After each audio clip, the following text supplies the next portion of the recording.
Hi, Darryl. Darryl Kelly. I'm used to calling you Darryl because we've been friends for so long.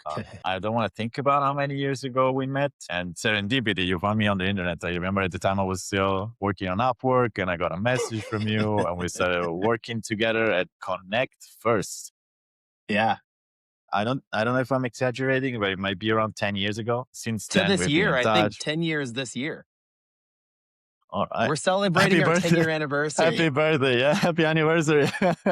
Happy anniversary. And we've been in touch since. We worked together on a number of projects after. I've been keeping an eye on you all the time. We've been in touch regularly, been following your journey. You are creative yourself after being an executive in a number of companies that I cannot even count anymore. Today, last time we talked, you were buried in folders, looking at deals, looking at interesting companies to invest in, Yeah.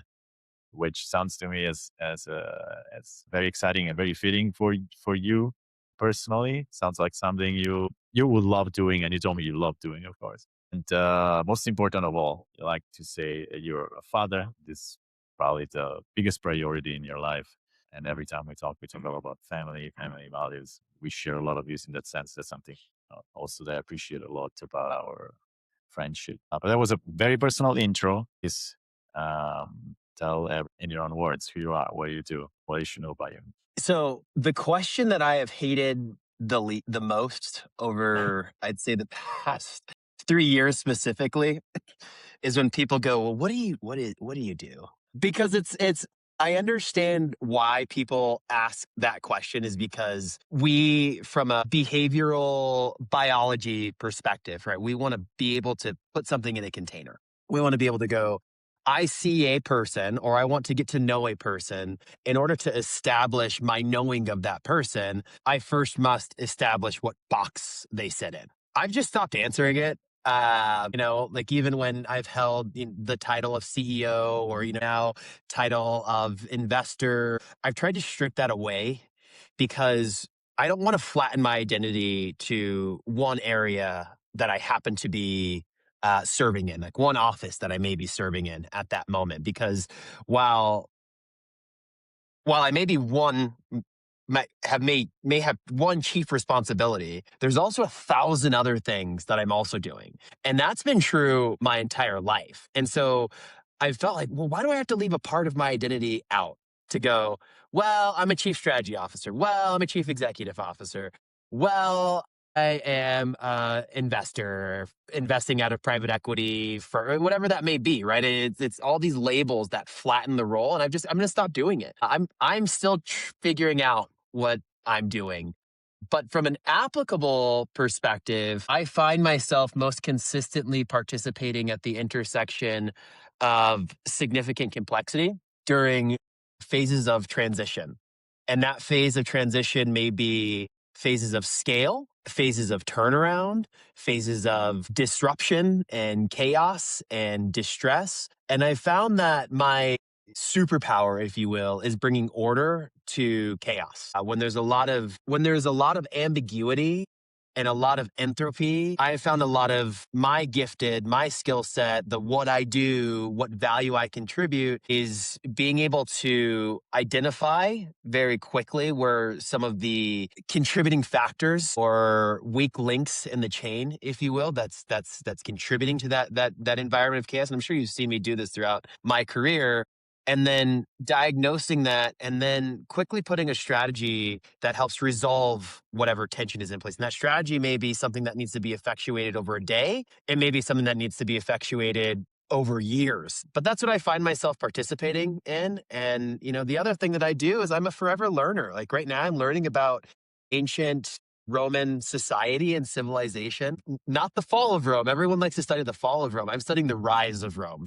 1000 BC, that 1000 to like 700, 200 period of early Rome, early Italy. And it's fascinating. And so then I'll learn that in one part of my day. And then I'm also going back and I'm learning the structures of our Constitution here in America and the Federalist Papers and things like that. So it's just, I'm It's being a good time curious. to it's a good time to freshen up on that, right? It's America's birthday. It's America's 250. So I think it's I don't know. So I would say that what I do for a living is I follow my curiosities and have found a really good way to be available and be available enough to pay attention to what's happening in reality, and then out of the nature or the consequence of paying attention to what's happening, I'm able to respond is really different than reacting.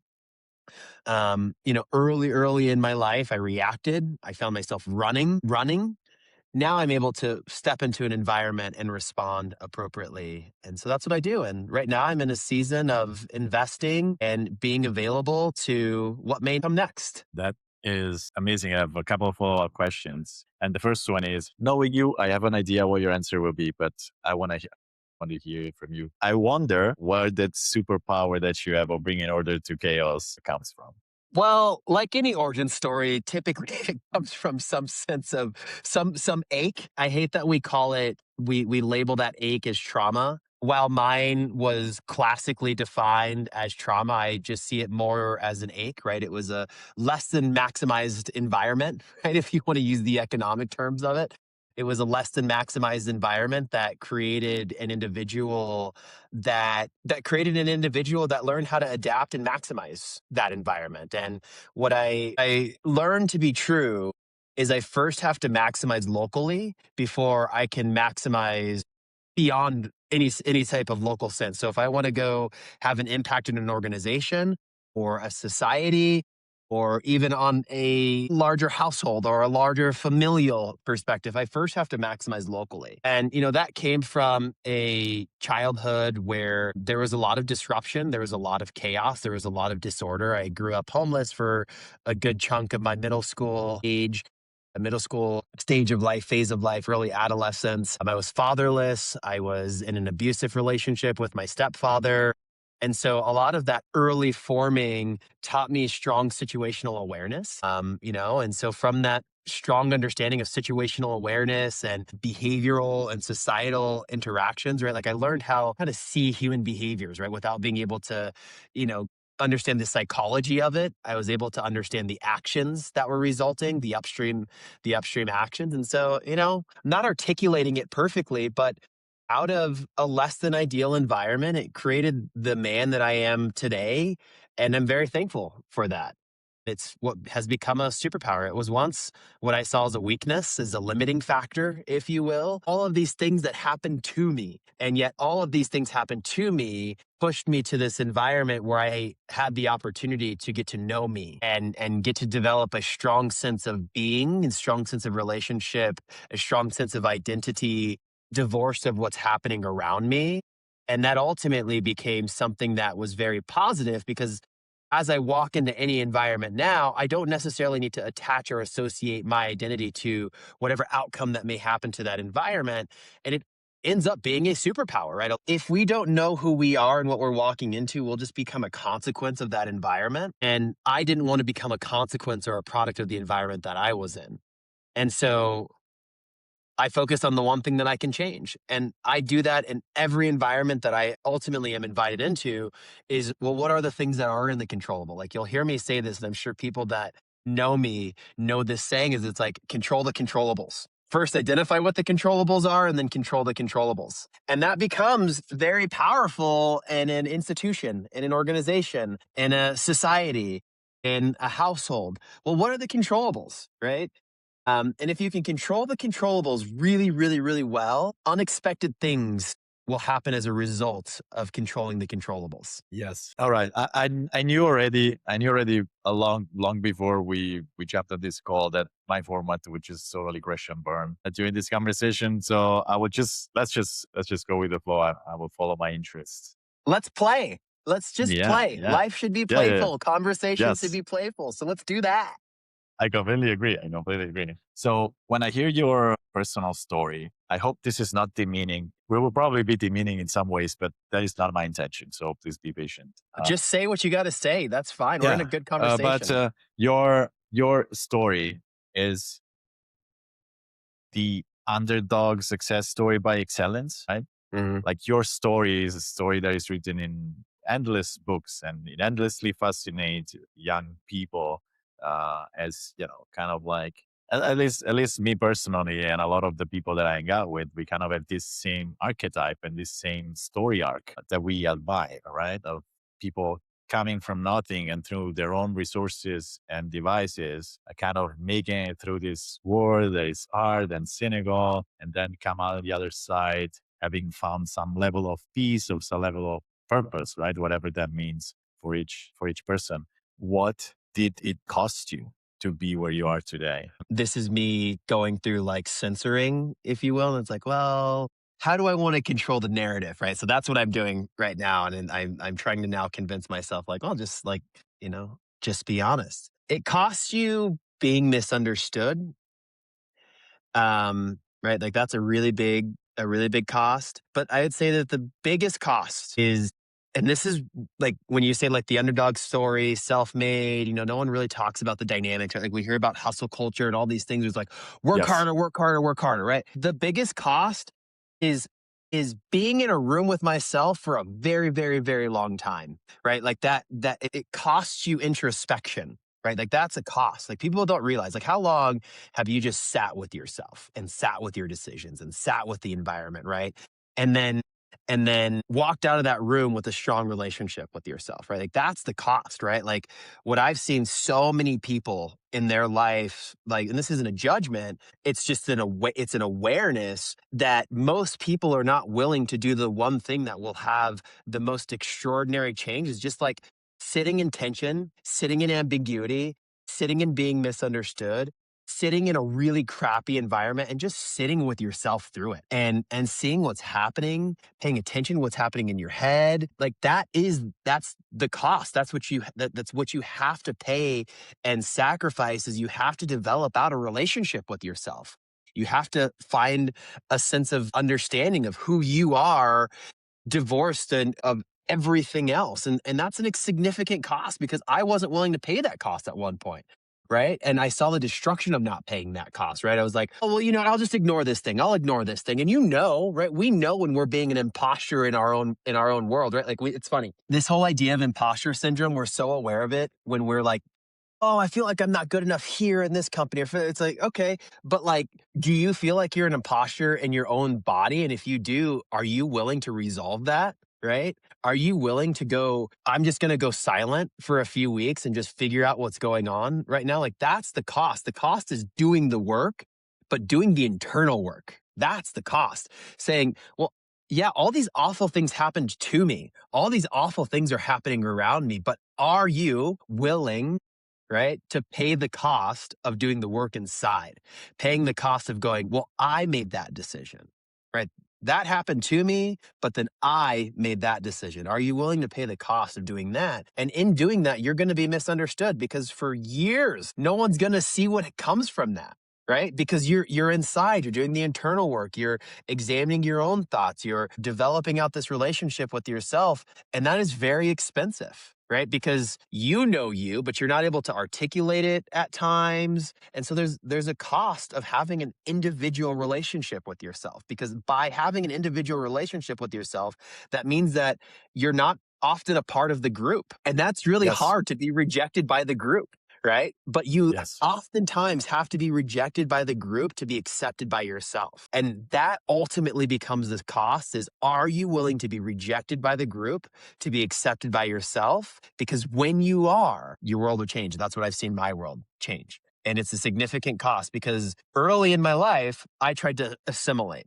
I tried to be the chameleon, right? I tried to like, well, if I just participate and perform and do the things that are expected of me and expected from me, then that'll be enough. And yet I couldn't sleep, right? And I think a lot of us are sleepless because we're giving pieces of ourself away, but we're not willing to pay the price of just like, you know what? I'm going to go do that thing. I feel good about this work. I feel good about this thing. I feel good about and feeling okay with that. And even if no one else likes the post, no one else is appreciating the words that did you feel good about it? Great.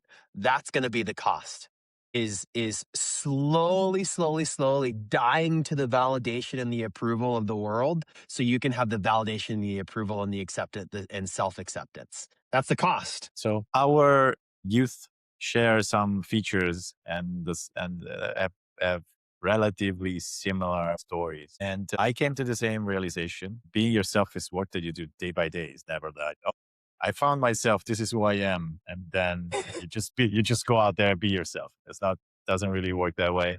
You get into, does self even exist? Maybe that's for another conversation. But my point is, do you think growing up in certain conditions makes you very aware that you're not like everybody else Mhm. very early on? And then I find that in myself, a challenge begins to try to be as much as possible like some specific group of people so that you can just be normal, be like everybody else, be a person, be liked, be respected, be loved, have friends, etc., etc. And then at a certain point, all of this effort that goes into that into your life leaves you completely drained. And you find yourself in a lot of situations where you probably have spent longer than you should have. You realize you're not living up to your values and your purpose. And then you kind of reconnect with the child when you need to find yourself again. So do you think that the specific life story that you had made it somehow easier for you to recognize a certain condition in your life and make a change, whether for someone else that didn't have the understanding early on that they were different from everybody else. Maybe for the rest of their life they'll be scrolling on your phone, feeling empty inside, and not having a reminiscence or an example in their life of when they were authentically themselves. That was a very long question. I hope I got through what I meant to say. I'm glad you said the child. I'm really glad that you said the child. It's been coming up in my writing a lot, and I call it the boy. You called it the child. But you repress that sense of yourself for normalization, right?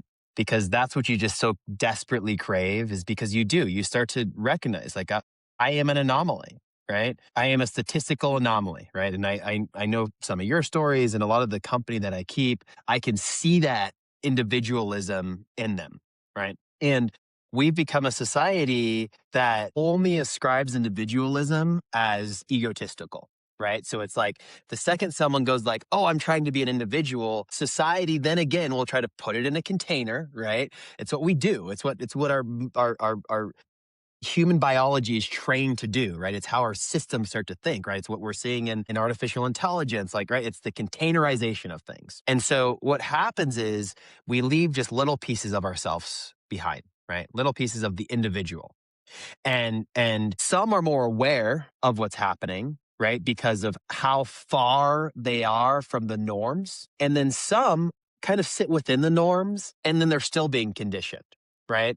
And so the reason I love that you brought up the kid and that you brought up the boy is because so much of my early formation, and I would say this is probably true for most people, is they don't get to truly experience being a kid, truly experience the art and the process of becoming. And we by nature just become a condition, we become a consequence of what is being conditioned in society, right?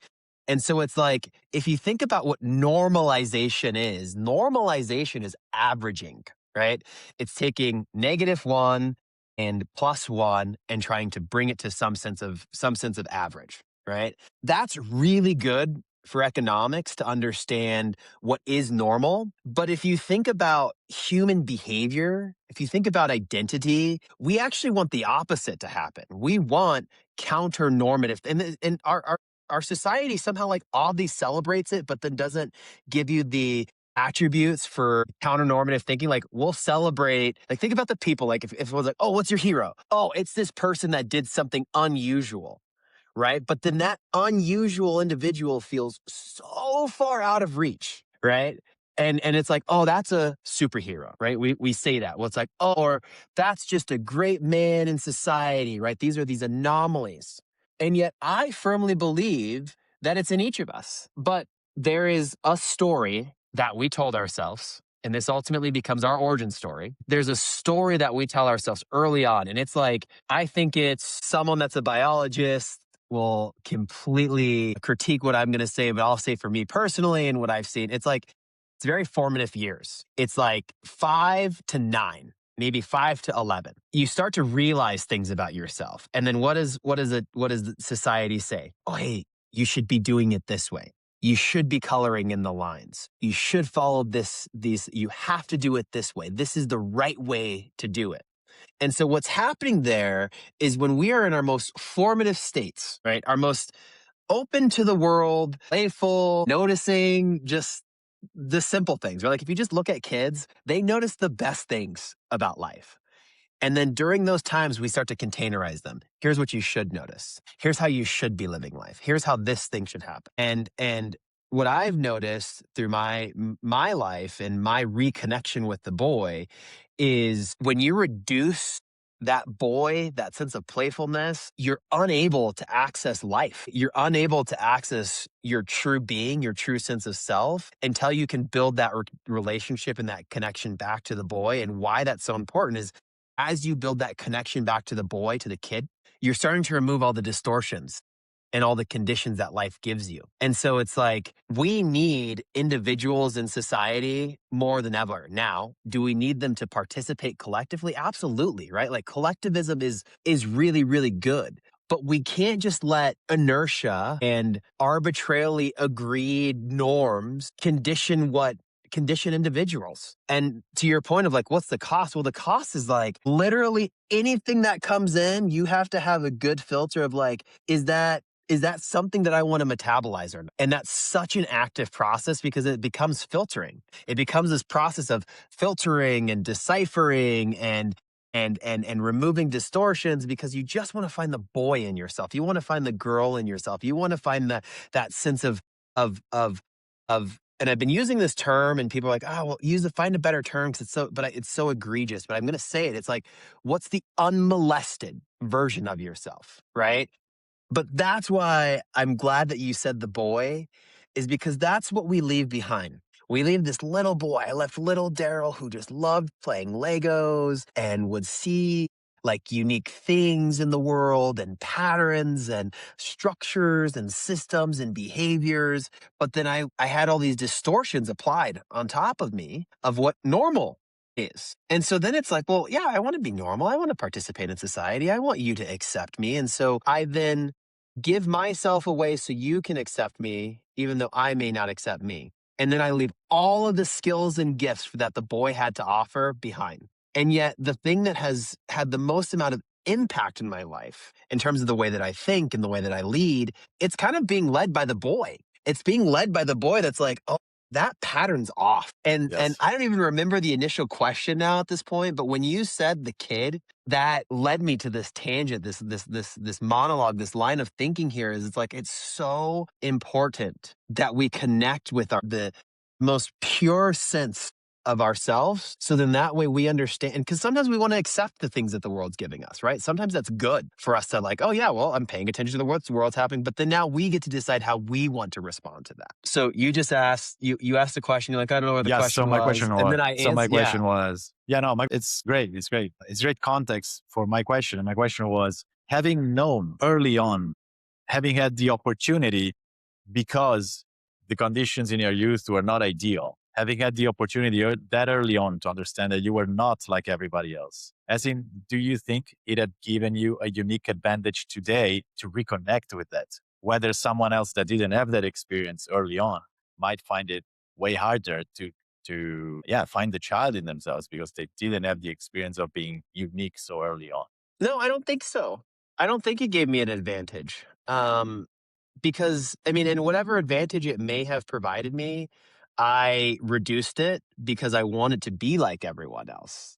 Right. And I would say that because I tried so hard to index to be like everyone else, that led to some early destruction in my young adulthood because I was trying to be like everyone else. So I think that the inverse happened. Like I was really aware, but because I was so aware, I was like, well, like I was, if we do the averages, I was like -30, right? Like not only did I think differently, like if you look at the conditions around me statistically, like it was so far. And so I just like Yes. wanted, so like, I almost think that like, yeah, it could have been an advantage if I would have let it be an advantage. I'm letting it be an advantage now, but for the last 20 years of my life, it has not been an advantage. Yes, yes, yes. Oh, makes total sense. I totally agree with that. I think my question hasn't, I still haven't found a way to pose this question as clearly as I like. My point is having endured such particular condition, like you realize you are in the 0.01% of the population as a kid, because this is my condition and everybody else is so different from me. Everybody else is living in conditions that are so different from the ones that I'm living in. Gives you a glimpse into how unique you are. Hmm. While people that had not grow up in those conditions, grow up in a normal, regular household. So let's imagine the average household. They don't have an example. They might not have an experience of how unique they are. This is just an assumption because I think in my own experience, I recognized my uniqueness. A lot of it came from the fact that early on, I had a weird family situation. I had a particular family situation. I grew up in a particular situation. I grew up with my grandmother. Um, and all my family history, it made me a weirdo early on. Like I was very different from everybody else early on, I realized. And then I spent a lot of my life fighting for it. And now my point is just coming back to that, to who I was at the time. I remember when I was a teenager, I loved going to party and dancing, right? Then I Mm. quit dancing for 20 years. And it's funny because up until a few months ago, I was at dinner with this guy who was into salsa dancing. And he said, you should come with me. We should go to salsa dancing. And I said, maybe you can drag there my corpse, but I will never come to salsa dancing. 6 months later, I told you that I've been working at this, I brought this workshop to this 16-day festival, danced for 16 days. I've had the time of my life. I Yeah. reconnected with my passion for dancing. And now going to salsa dancing is a pretty exciting idea. I might sign up for a class. So that's the thing. I had the experience. There are some experiences that you have as a kid and living in and growing up in a particular family situations, whether in a positive or a negative interpretation of the fact, it has given to me personally, a Mm. sense of a unique identity and individuality that was so clear because the environment around me was so different from everybody else that now I knew what I had to reconnect with. An example in my life. Mm. Well, maybe I am imagining that's my life experience, so I can only imagine what a not different life experience would be. It would be easier, I imagine, to live quote unquote a life of quiet desperation, just going through a regular 9 to 5 job, coming back home to a family that you resent, scrolling your phone, watching TV within all your free time. Yeah. So because I see there's an epidemic of this in society, right? So that was what I was wondering about. So ask me the question again. Restate it. Now ask me the question again. And by the way, I hope this most of this doesn't get edited out because this is a part of the process of communication that I think Yes, we as a society don't do a good job of. It's like to get to articulation, it's like it's a relational thing, right? yes, You and I are back and forth. So ask it again because I want to see yes. if I can find something different. Regarding the editing, so yeah, everything, all of this, unless something you're adamant you want to edit out, I will not touch this. I will probably Heck do yeah. some AI audio enhancement, oops, pauses and stuff to make it more engaging for people. But that's the extent of it. So okay, let me reformulate this question. When you come from a unique upbringing, you grow up, I think you develop earlier on a sense of your own individuality because it is evident in how different you are from other people, from average people, from regular people, right? Hmm. Then what usually I see happening is that you spend a chunk of your life, however long that is, fighting to fit into the average or a specific group of people. Sure. And then some people, like the struggle is in the end, the solution to this struggle is coming back to being the child again, the child that you were, as unique as you was at the time. Bring back all the good in a life situation that you are now more in control of, so that you can be yourself this time safely, Mm. or ready to pay the consequences for it. The consequences are not imposed on you and you're just a victim to it. I think I'm asking this question in a very complicated way again. So in my personal experience, for having had a particular upbringing gave me an example of my individuality early on that I could come back to. So I'm assuming if I was born in a different situation where all my family situation was average and normal, I wouldn't have had an example of how unique I was so early on. So I I hear the wouldn't have question. an identity to come back to, right? I, I hear the question. And here's why I love that we wrestled with this for a while, because it revealed something. I did not have that. I repressed so much of it because, like, so I had ADHD growing up. On top of everything else, every story that has been told about me growing up was like, "Oh, you were the bad kid. Oh, you." My sister to this day, "Oh, you were just so naughty. You were just so naughty." Right? And very little did I hear anything that was affirming my uniqueness. And so I was aware of my uniqueness, but then was conditioned to see that as a bad thing. Like I had teachers that would put boxes, like literally would put a box around me because I was talking too much or I was expressing myself too much, or and not even in a disruptive way. It was like in an appropriate time to be talking, but they just didn't like that how I was engaging the classroom. Right. And so for me embracing my uniqueness was something that was like, we don't go in that room, right? Like that's what like the Disney, like we don't talk about Bruno. That's most of my life is we don't talk about that thing. We don't talk about. So yes, I was aware of my individualism, my uniqueness, my giftedness. But I would say that in terms of embracing it and seeing a love for it, it's new within like the last month, really. I'm being facetious, but I mean it's very new to the point that it's so new. I'm having a hard time. I'm having a hard time. There's like grief and sadness for a period of time, like a significant period of time where it's like I gave everything away. Like, yeah, that uniqueness was there, but I repressed it, repressed it, repressed it. And so it's like I became a version. Like, yeah, there was still the creativity and there was like fits of it, but it wasn't authentically me acting out of that individualism. If anything, it was me running. It was me using my limbic system and running from one environment to another environment, from another environment to another environment. And so yeah, some of the skills and traits were there, but it wasn't me with an awareness of it. It was me with a reaction of it. It was me just showing up, surviving. There was a lot of things that happened as an affect of survival. And so I may not be answering this really eloquently, but I really do love the question because it's pulling me deeper to realizing like, yeah, I had a lot of awareness of my uniqueness and I'm able to articulate it on conversations like this. Honestly, most of my life I was just making it up, Yes. just figuring it out, trying to fit in, trying to get to the next stage, trying to get to this next sense of whatever safety looks like, Yeah. right? So it was repressed. A lot of it was repressed. I didn't And then like I think myself. you should. I love you. Thank you. I'm And learning the to thing love is, me. when you grow up, the day you realize that everybody else is doing the same thing. Everybody's just figuring thing out as they Yeah. go. Yeah. Yeah.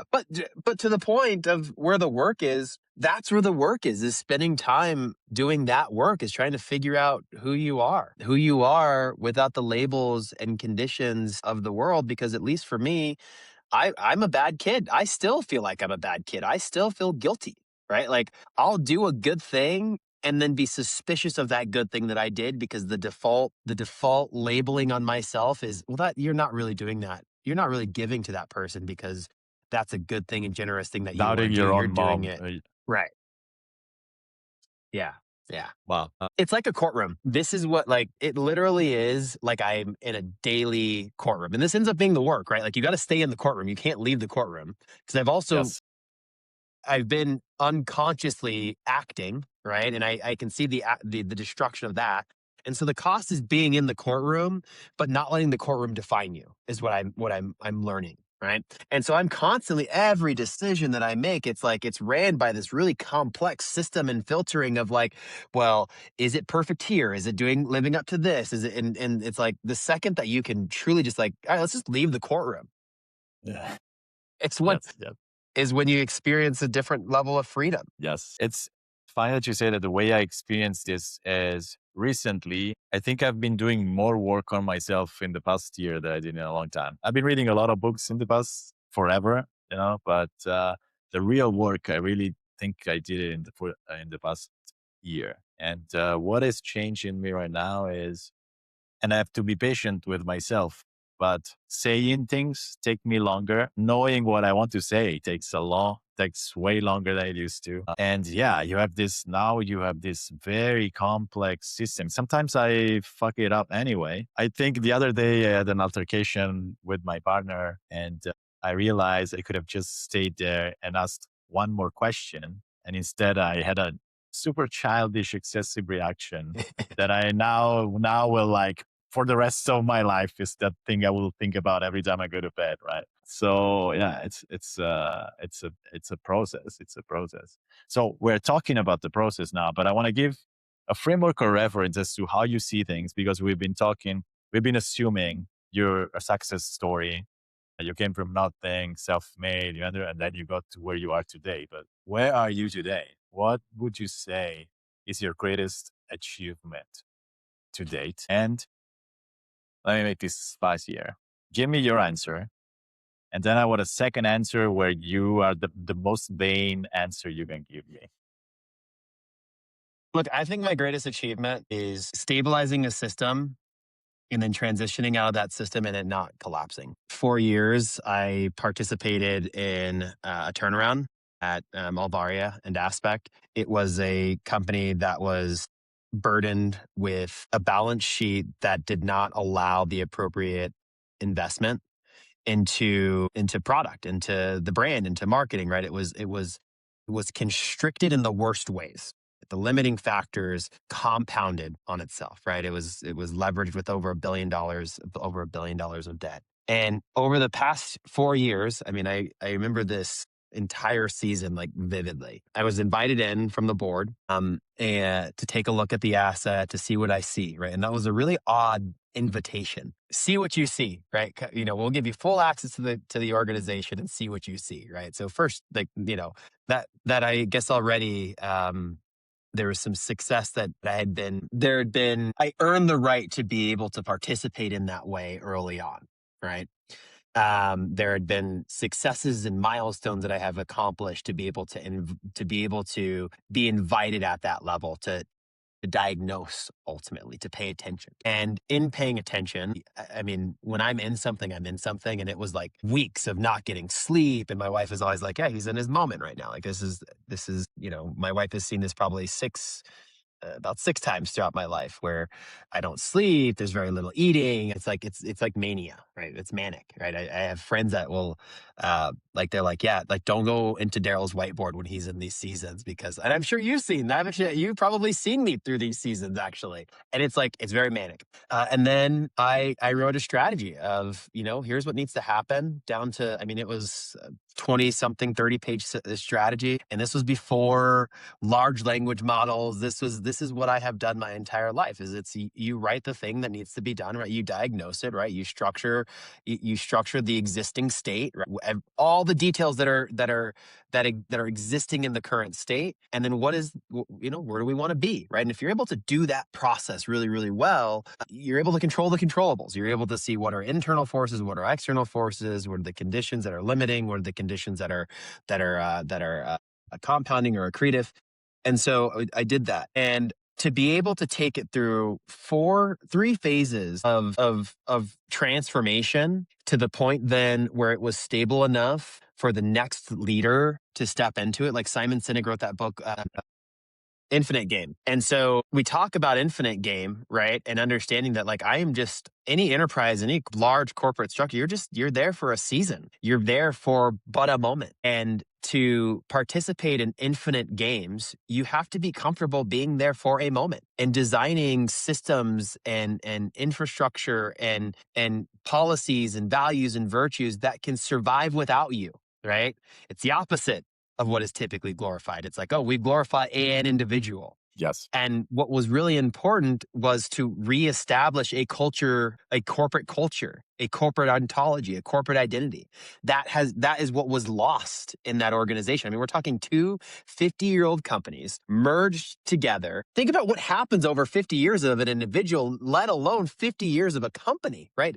Everything that we're talking about right now as an individual happens as an organization, but that like compounds, right? Because you have all these individuals that have all their messes and all their distortions, and then you have capital partners that are trading hands, and everyone has a different idea of what should exist. And so ultimately what was happening is like, I just got to find the truth about this company and then get a bunch of people that then also believe this same truth.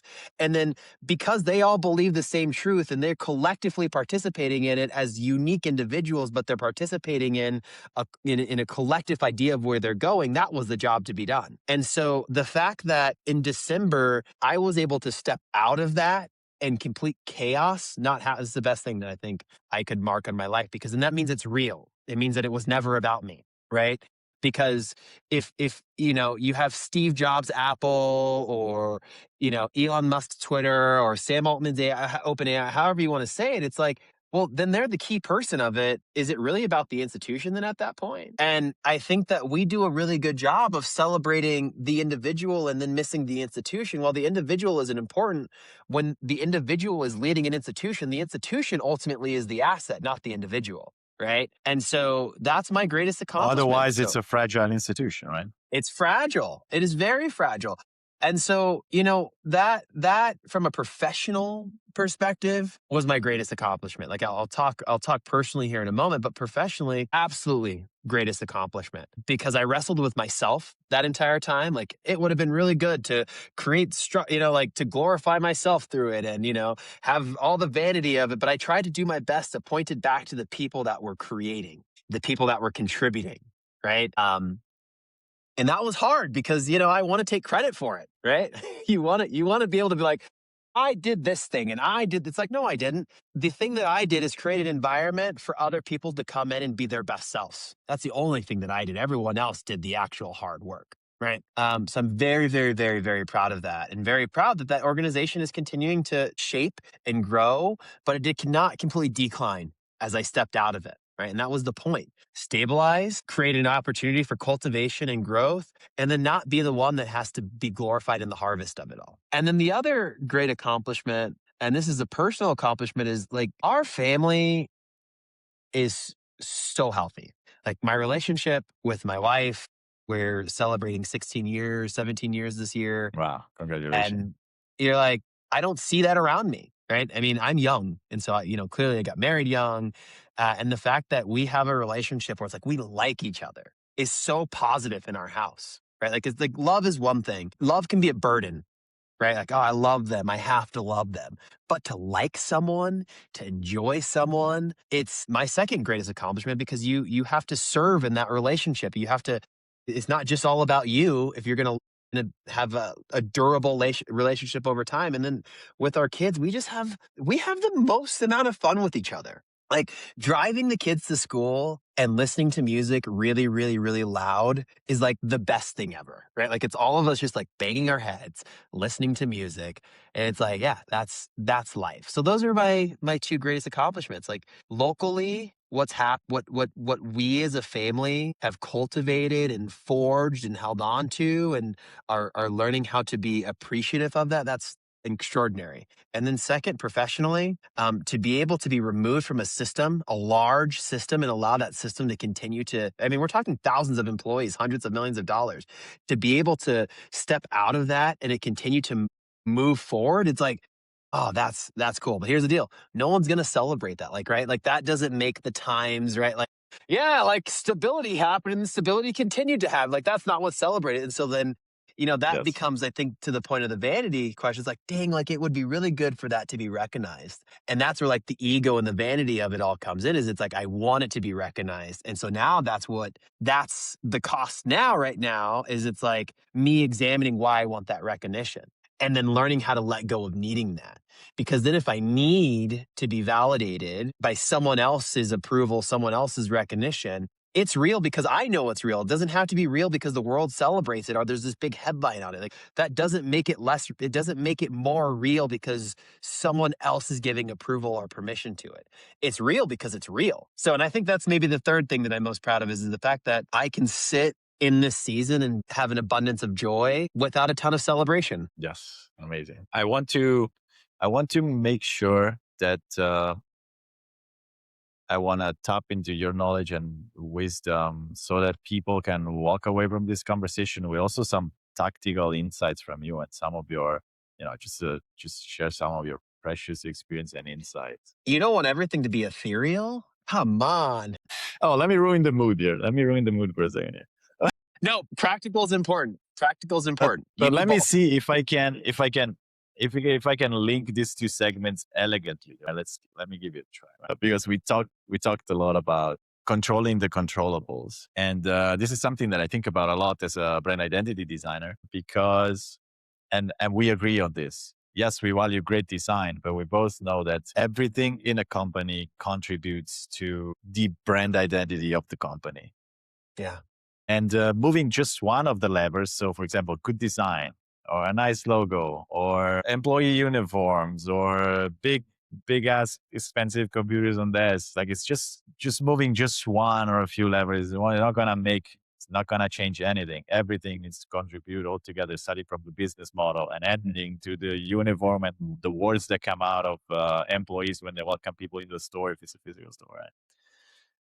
So I think about it's the exact same way I think about my work as a designer. Sometimes I'm called in at the last moment to put cosmetic improvements on projects that are well on their way, and brands at that point are already established, and design can only do that much to change the perception.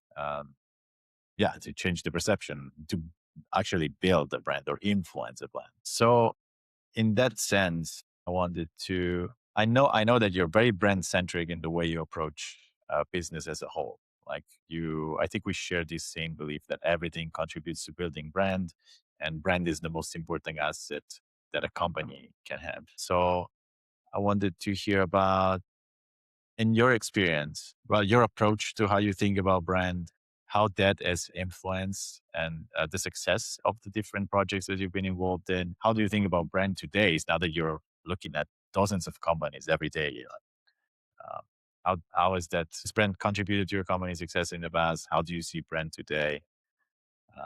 And then I would like to hear later what you see that going in the future. Lovely questions. You realize we've been talking about brand this entire time, right? Exactly, it's always yeah. From the beginning of this conversation, as it originated, we were talking about brand because we were talking about identity. Like this whole conversation is about identity. While we were talking about my personal identity or your personal identity and how these stories, right? It's all about identity. And it's one of those things where we get wrong because what we know about ourselves personally is ultimately what we project professionally. And so if you look at, I'm now going to go trace back a little bit in terms of like the Steve Jobs and Sam Altman, all of these components, because there's an identity and an ideological and ontological component that came from that, right? And so I'm going to go on a few tangents, but I promise I'll wrap it all. I'll wrap it all up Please. here. And the first practical thing is, my first practical thing in encouragement is assimilation and integration, right? Because assimilation and integration is necessary and useful. Through my life, if I did not assimilate and I did not integrate, I would not have been able to understand how my individualism and my uniqueness can contribute. And what I see typically happen is creatives, and I'll put, right, because oftentimes there's the creatives and there's the professionals, and there's this tension between the two, right? There's like, well, we're the professionals, we're the corporate culture, we're the go to market team, and then there's everything else, right? The way that I would describe that is, well, us wearing clothes, the clothes that we wear, and then what's inside, right?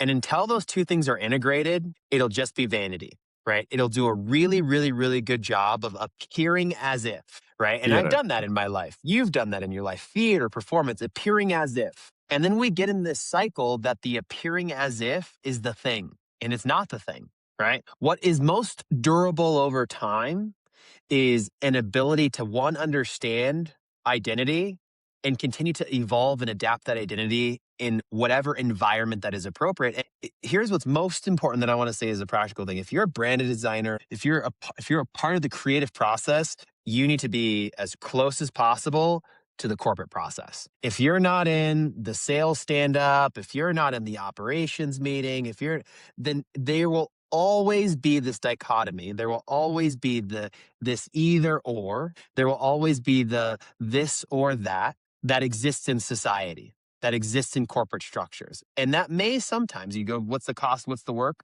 Well, here's the work: not losing yourself in assimilating, not losing yourself in integrating, right? You need to be able to know how to show up into that room, but then also have the restraint to not overwhelm that room, right? So it's like, hey, how do I get invited into a room and then bite your tongue for maybe 2 years? And that's Yes. a really, really, really hard thing to do. Let me ask you this. If we had to turn this around to advice for executives and founders who are the people that would probably listen to this conversation the most, how would you turn that around as advice for them rather than for the Invite your creatives? creatives in the room. Invite your creatives in the room and listen to them. Because here's the deal: they have something about their identity that's missing in the identity of the culture. And that often is the essence of the identity. It's often to the point that we were talking about the kid, the point that we were talking about the boy. The individuals that are most responsible for visualizing and bringing creative depth and vanity to the brand are the ones that are going to be able to associate and attach themselves to the brand the best. They're going to be able to truly understand the product values. They're going to truly be able to understand the service offerings. And if they're not in the room, the boy isn't in the room, the girl isn't in the room, the kid isn't in the room, the playfulness isn't in the room. And that ultimately is the root of the brand. Right? Why did Apple not survive with Steve Jobs for that period? Is it because it lost the identity of Steve Jobs, right? And so if you're a founder, if you're a CEO, if you're an executive, if you want it to be about more than you, invite all the creatives into the room. Because what they'll do is they'll see something and they'll do what only they know how to do instinctually is make that alive throughout the entire company. And I saw this happen at Aspect. I would say the reason that Aspect is standing to this day is because the identity was reestablished. That's what the work was, is the identity was reestablished. It wasn't propped up on heroism. It wasn't propped up on an individual. The identity was reestablished. And when you are able to reestablish an identity, that then materializes what the asset is, right? And then that's when productivity ultimately starts to happen. You've got to integrate, you've got to assimilate. And if you look at, I'm studying ancient cultures right now, and if you look at what made the rise of the Roman Empire so powerful, is they didn't come in and savagely, they did this, but this wasn't their only mode of expansion. They would come in and assimilate. They'd come in and take the best of those cultures and then give them the opportunity to be a part of a larger civilization. If you're not doing that, you're not actually growing. There's an artificial identity that exists. You know, it just feels like one of the most important things that's missing in most boardrooms and in most strategic conversations and in most executive conversations is you're missing the identity component. And it's because we also in our lives don't, right? This is the individual. We don't allow that to happen. We're so serious and rigid and it has to be this and we have to perform this way. And that same thing is happening and it's creating a ton of destruction in corporate and value destruction in the corporate environment. And so if you want to protect against value destruction, it's the same thing that we've been talking about here that's at a local level that we have to master locally, that we have to master organizationally and societally is bringing the full identity into the room, not a component of the identity. Because when you only have a component of the identity, and I'm sure you can see the parallels between an individual and a society here. When you only have a component of the identity, or a fragment of the identity, you're not navigating reality. And we have to, right? You as a leader, we as leaders, we have to navigate in reality. Because if we're not navigating in reality, well, what are we navigating in? Abstraction, right? And we are supposed to steward, we as leaders are supposed to steward over what exists. Yes. So Yes. I'll get off my tangent there now. I actually consider that a good answer. But if there was a tangent, please, I do want to hear the answer now. Well, that was the answer.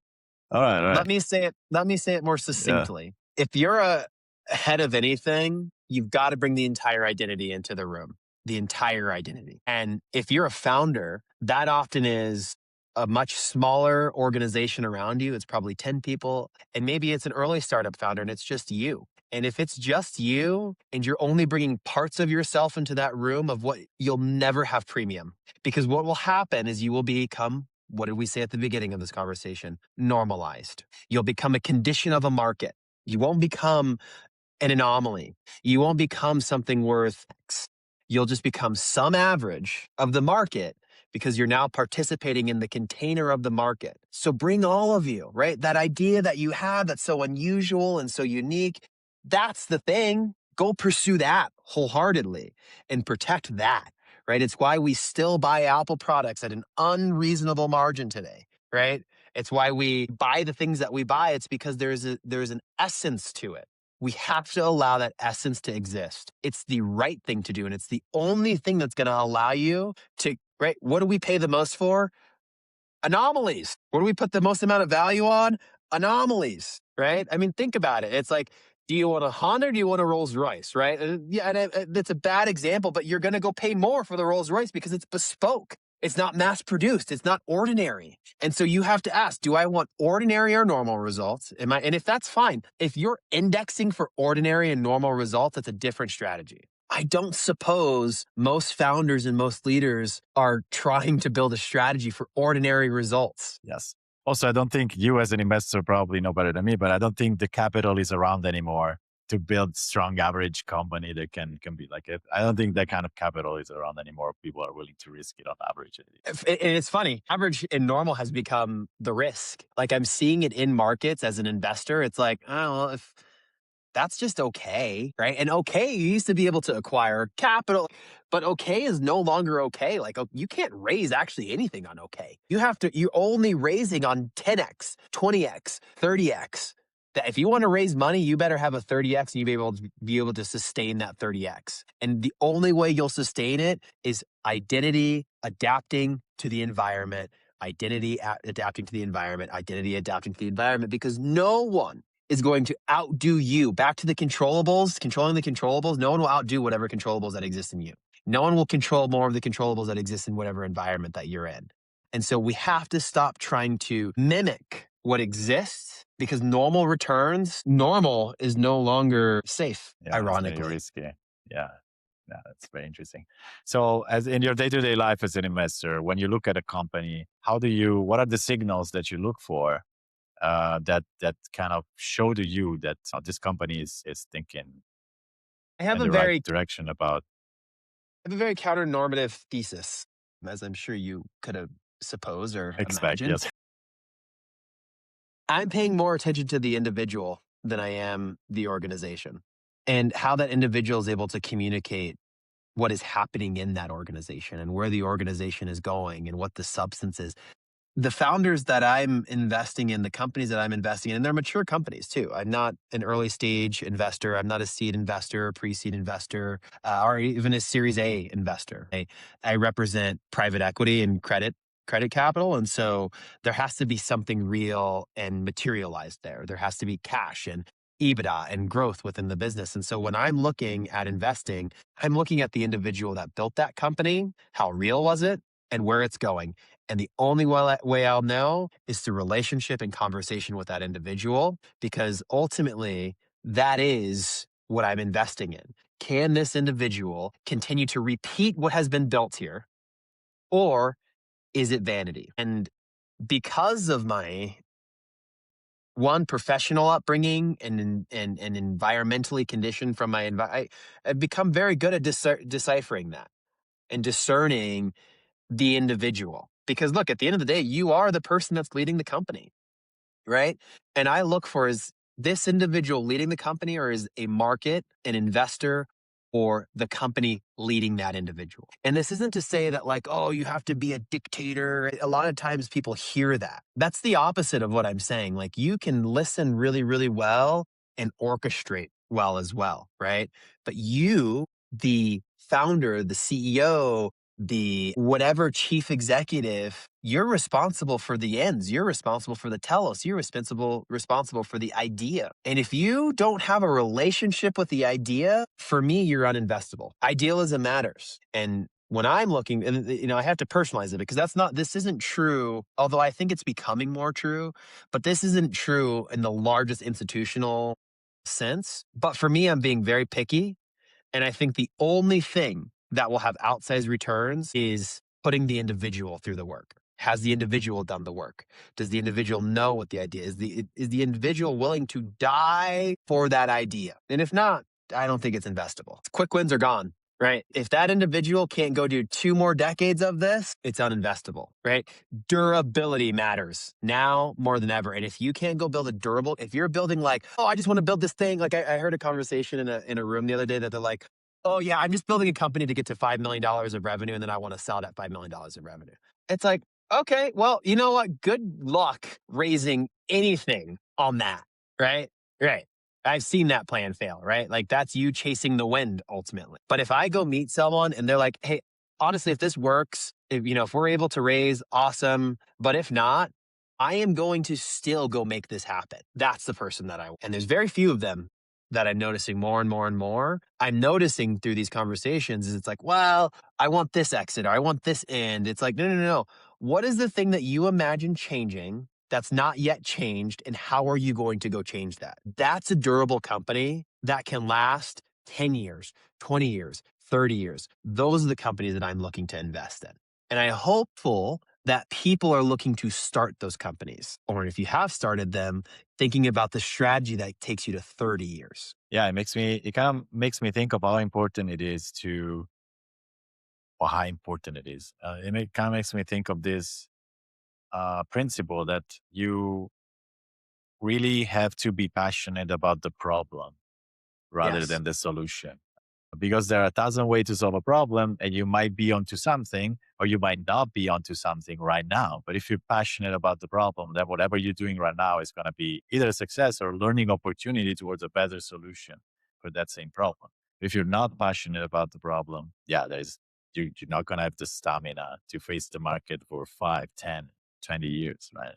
It's it is more look, it's more of an endurance race than it is anything. And Can you go adaptability, right? pursue that? Yeah, well, but that's endurance, right? I mean, you need Yes, to yes, be yes. able to adapt if you're going to endure, right? Like I like long distance running and long distance cycling because if you go try to sprint a hill in the first hour of your workout, Yeah, you're you're going to make done. yourself You're miserable spent. for the next, yeah. And there's also this idea and concept of self-sufficiency as well, right? Because what we've seen in markets are companies that have been propped up on growth, right? OpenAI is one of them, one of the fastest growing subscriber businesses on the planet, but doesn't know how to monetize. That's not healthy. Yes. That's a Uber, that Lyft. could turn into a world catastrophe, right? Well, it already is. It already is. I mean, we're seeing it in what's happening in markets right now that are repricing and markets are because we don't know what's real because we rewarded growth. We rewarded vanity metrics over depth. And if you don't have depth, if you don't have net revenue retention while also improving gross margin, while also improving the quality of your revenue, meaning the mix of new customers versus expansion of existing customers, if you're not able to create some EBITDA in your business and then allow that EBITDA to convert to cash, you're not building a business. You built like a cool thing. You built a cool thing. Go build a business. Businesses are investable, not a cool thing. Like a cool thing is transactionable. Actional. A cool thing isn't durable, right? Like how many cool things do we have around us? Have the desire to build something that lasts. So let me ask you this now. I want to hear from you. Like, take me into the future. Like all the things that we just talked about, these trends that we're seeing, how rewarding growth is failing, obviously, and sometimes spectacularly, and the consequences that they might have on market, but society as a whole. So I would like to hear from you since you have such a good pulse on what the trends are because you look at so many companies. What trends do you see today and where will that take us into the near future? Probably AI is part of the conversation. I don't necessarily want to go there, but what do you see in the future of business and companies, organizations, of identity? Ironically enough, in a world of machine intelligence and artificial intelligence, I think where we landed a few minutes ago, we're craving real things more than ever. We're craving substance, things that can be substantiated, right? Things that are repeatable, things that are dense and durable. Because when there's an abundance of noise and information and abundance of output, I think I'll just say, I won't even say we. I'll use I language. Here's what I am paying attention to. And here's what I'm paying attention to. I'm paying attention to what's real. I'm trying to train my mind to decipher and discern what's real, right? And that's why I'm studying ancient societies and ancient civilization, because it's important for us to have a material understanding of what's real. Because what I am seeing is we are stepping into a very dangerous place where more artificial content, more artificial language, more artificial companies are going to exist now more than ever. And I fear that the collective we, the royal we, we're going to lose a sense of understanding what's real. You know, right now, I can already see so many people consuming things that are written by machines, right? And it's fine. But do you know what the source of that was? You know, so I don't know if I'm answering that appropriately. Ask me again. We did this last time. Ask me again. Let me see if I have a better question, a I better think response. I think this is a good response, and I'm thinking in the same terms. Finding like it would be necessary, like only what's real will stand out. So talking about the uniqueness and being not average, authenticity and being real is a big part of it in this day and age, and the future is going to be even more important. It's actually the reason why we're here on this conversation, because this is what I like. I'm a small boutique design agency, right? And as any small business, I need my lead generation tactics, and you don't really have a business if you don't have all the business functions, right? A Yeah. business to be a business needs to have all the business functions. So you have to have marketing, you have to have outreach, you have to have sales, right? And in my quest to fill the gaps and building a serious business as opposed to, just a freelance practice as I did for most of my career, I had to get myself out there and create my lead generation channel. And the obvious conclusion that every a business gets to is, oh, put yourself out there, make content, publish content.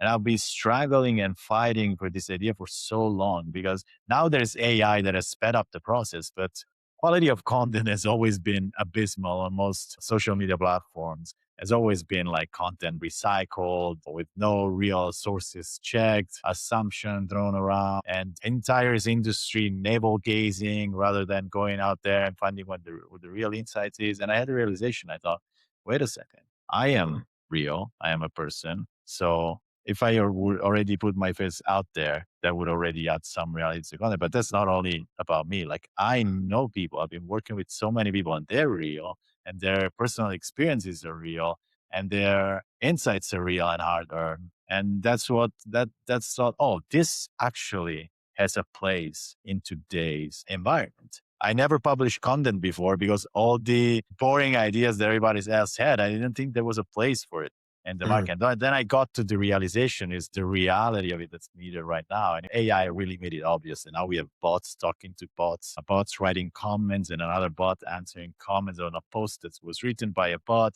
It's just so, yeah, I got to the same conclusion. And that's the reason why we're here talking today. But this is why Since you agree endurance with me, I would say that's a great answer. But this is why it's important, is because trend or fad, whatever we want to like, this is a new tool. Artificial machine intelligence. I'm going to stop calling it artificial intelligence, machine intelligence, deep learning, machine generative content, machine generative output. It's a tool. Absolutely, it's a tool. I'm looking for people that know how to master the fundamentals, and I think that that's what's going to be rewarded disproportionately to your point of like what's real. People that know how to leverage tools appropriately, and tools are machine intelligence. It's also the ability to leverage people appropriately. You know, that's going to become a unique skill set that I think is missing, the ability to manage, the ability to govern, the ability to steward, right? Like that's what I think we're gonna have a period of loss around. Um, before we get to this point. That's why endurance is so important, is because you got to be able to just survive noise, right? Like you got to be able to survive and adapt through the seasons of high and the seasons of low, to be able to create something that's real. And for me, things are only real when they can exist over decades, like humanity, right? We real. The tools in which we leverage ultimately just become an artifact, right? Machine intelligence will just become an artifact. We need to be paying attention to what's real in us and how we're going to use those tools to either advance society and have an idea of what we want advanced. And that's why I think founders, to your point of having a love for the problem, that's so important. And you have to be so passionate for it because society is depending on you. The people that will endure will be the industries of tomorrow. The people that can endure today, tomorrow, the next few years of the disruption, there's going to be there's going to be some big winners. And look, it's not going to be a world where it's all machine intelligence. Like, knock it off, everyone. Like, I wish people need to stop saying that. Like, if that world happens, humanity's over. Yes. Right. And also, if you just look at us as evolutionary beings, both natural and sexual selection, we're not going to let that happen. Like, come on. Like, what, we're going to let this machine ultimately take, like, come on. Well, like, Yeah, first yeah, of all, yeah. there'll be civil wars if there ends up being like this weird thing that's going on with like there's going to be a lower class and an upper. Knock it off. Right? Every single time you see that happen in society, a revolution happens. So it's like you want a revolution to happen, and then you want class to go fight class. You don't want that again, because if it happens in today's world, boy, is it going to be insane. You don't want that, right? And so while Yes. all of these ideas are distorted and full of noise, there's a select few individuals that need to understand what's going to exist on the other side of it and what labor is going to look like on the other side of it. Because look, humans are going to continue to participate in industry. Right. And so, will you have a company that allows humans to participate in industry? That's what you should be thinking about, is not how can I use machine intelligence better? How can I understand the fundamentals of how society works, which is governance over people, which is creating small localized societies and creating and producing output from those small and local societies and organizations. For you, it may be like, I want to be able to have a 30, 40 person design agency. Great, cool, awesome, right? Or it may just be 10, whatever that may look like. But the ability to steward and manage and create an environment for people to exist within is like what's most fundamental to humanity.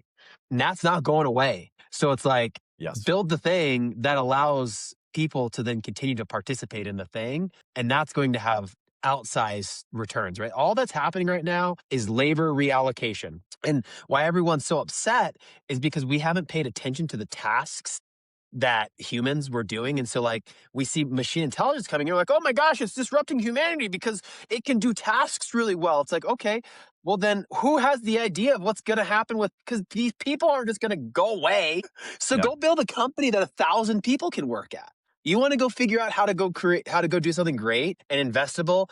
Go figure out, spend all your time designing the future. And the best way to design a future is if you can go say, what is one company that I can start building now that in 5 years, 1,000 people will work at? You go build that, you'll go be worth $100 million. Guaranteed. You go build a company that 1,000 people can work at. In 5 years, you'll be worth $100 million.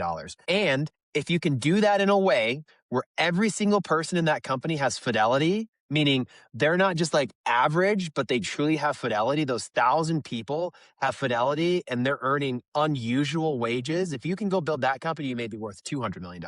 Heck, This is you may so be worth $1 billion.